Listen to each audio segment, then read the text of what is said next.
बागेश्वर धाम पर भी उठने लगे हैं सवाल। बागेश्वर धाम से गायब होने लगे हैं लोग। पुलिस भी कर रही है गुमशुदा लोगों की तलाश। क्या बागेश्वर धाम में भीड़ की आड़ में हो रहा है बड़ा खेल? क्या भीड़ की आड़ में हो रही है मानव तस्करी? कौन देगा जवाब? कैसे गायब हो जा रहे हैं लोग? नमस्कार, मैं हूं राकेश और आप देख रहे हैं पॉइंट ऑफ व्यू।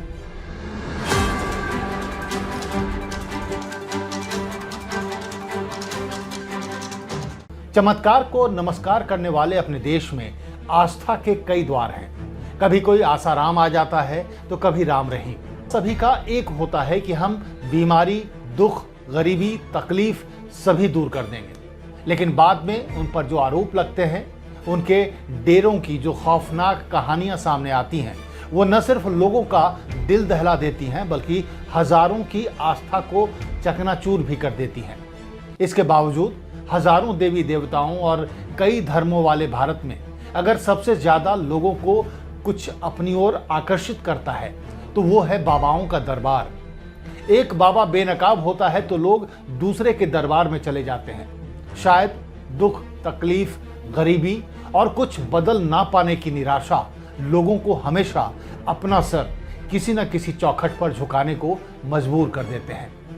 तो इस साल, या यूं कहें कि पिछले साल के आखिरी कुछ महीनों में आस्था का एक नया दरबार सजा है। एक खूबसूरत नौजवान बाबा लोगों के आकर्षण का केंद्र बना हुआ है। बाबा की मुस्कान बड़ी मनोहर है। बाबा बात भी इतने विश्वास से करता है कि लगता है सब कुछ ठीक ही कर देगा। बाबा का खून गर्म है और वो राजनीति में भी दखल रखता है। जी हाँ, आप सही समझे, हम बात कर रहे हैं मध्य प्रदेश के छतरपुर जिले के चमत्कारी बाबा धीरेन्द्र कृष्ण शास्त्री की। शास्त्री जी पिछले साल से ही सुर्खियां बटोर रहे हैं। कभी उनके राजनीतिक विचार उनकी प्रसिद्धि का कारण बन रहे हैं तो कभी उनके चमत्कार। लेकिन इस बार बाबा के दरबार में कुछ ऐसा हो रहा है कि लोग हैरान हैं, परेशान हैं। पुलिस के पास भी इसका कोई जवाब नहीं है। जब से शास्त्री जी मशहूर हुए हैं तब से छतरपुर के धार्मिक स्थलों पर भीड़ भाड़ बढ़ गई है। फरवरी माह में यहां से कई लोगों की मौत की खबर सुर्खियों में रही थी। आरोप था कि लाखों लोगों की भीड़ यहां उमड़ती है, लेकिन इनके लिए मूलभूत सुविधाएं भी नहीं हैं, जिसका नतीजा ये है कि बच्चे और महिलाएं परेशान होती हैं। भीड़ भाड़ और भूख प्यास के कारण लोग बीमार हो जाते हैं। कई लोगों की तो मौत भी हो जाती है।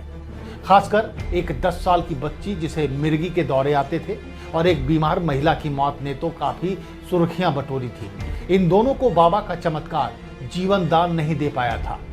इस विवाद के बाद बाबा ने धर्म को राजनीति से जोड़ दिया था। बाबा मौतों की कहानी को हिंदुत्व की कथा से शांत करने में सफल हो गए थे। हिंदुत्व की गोद में न सिर्फ बाबा को उनके दरबार की बद इंतजामी पर उठ रहे सवालों से निजात दिलाई बल्कि सोशल मीडिया का भी स्टार बना दिया। बाबा रोज किसी न किसी बयान को लेकर ट्रेंड करने लगे और नतीजा ये हुआ कि बाबा बन गए वीआईपी बाबा। लेकिन जैसा कि हमने कहा कि अब बाबा के दरबार से नया विवाद जुड़ गया है। बागेश्वर धाम से लोग लापता होने लगे हैं। कहा जा रहा है कि मंगलवार और शनिवार को उमड़ने वाली भीड़ इन लोगों के गायब होने की वजह है।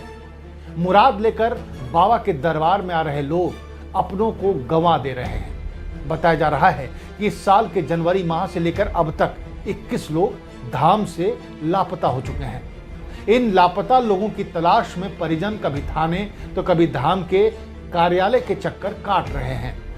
अजब बात यह है कि शहर की पुलिस भी इन गुमशुदा लोगों का पता नहीं लगा पा रही है। बागेश्वर धाम से गायब होने वाले लोगों में कई तो मानसिक बीमार हैं और कई ऐसे हैं जो भीड़ भाड़ ज्यादा होने की वजह से अपने परिवार वालों से बिछड़ गए हैं। उनका भी कोई पता नहीं लग पाया है। अपने बिछड़े और गुमशुदा लोगों की तलाश में देश के दूसरे राज्यों के रहने वाले तमाम लोग परेशान हैं। अब सवाल यह उठता है कि किस लोगों को जमीन खा गई या आसमान निगल गया। अगर लोग भीड़ में बिछड़ भी गए हैं तो होना उन्हें शहर में ही चाहिए। छतरपुर कोई दिल्ली, मुंबई जैसा बड़ा शहर भी नहीं है। फिर आखिर लोग गुम कहां हो रहे हैं? क्या है गुमशुदा लोगों और बागेश्वर धाम का रिश्ता?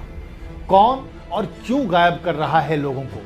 क्या ये मानव तस्करी का मामला है या फिर मानव अंगों के कारोबार में लगे लोगों का खेल? चमत्कार की आस में आ रहे लोगों की गुमशुदगी की खबरों को लेकर तरह तरह के कयास भी लगाए जाने लगे हैं।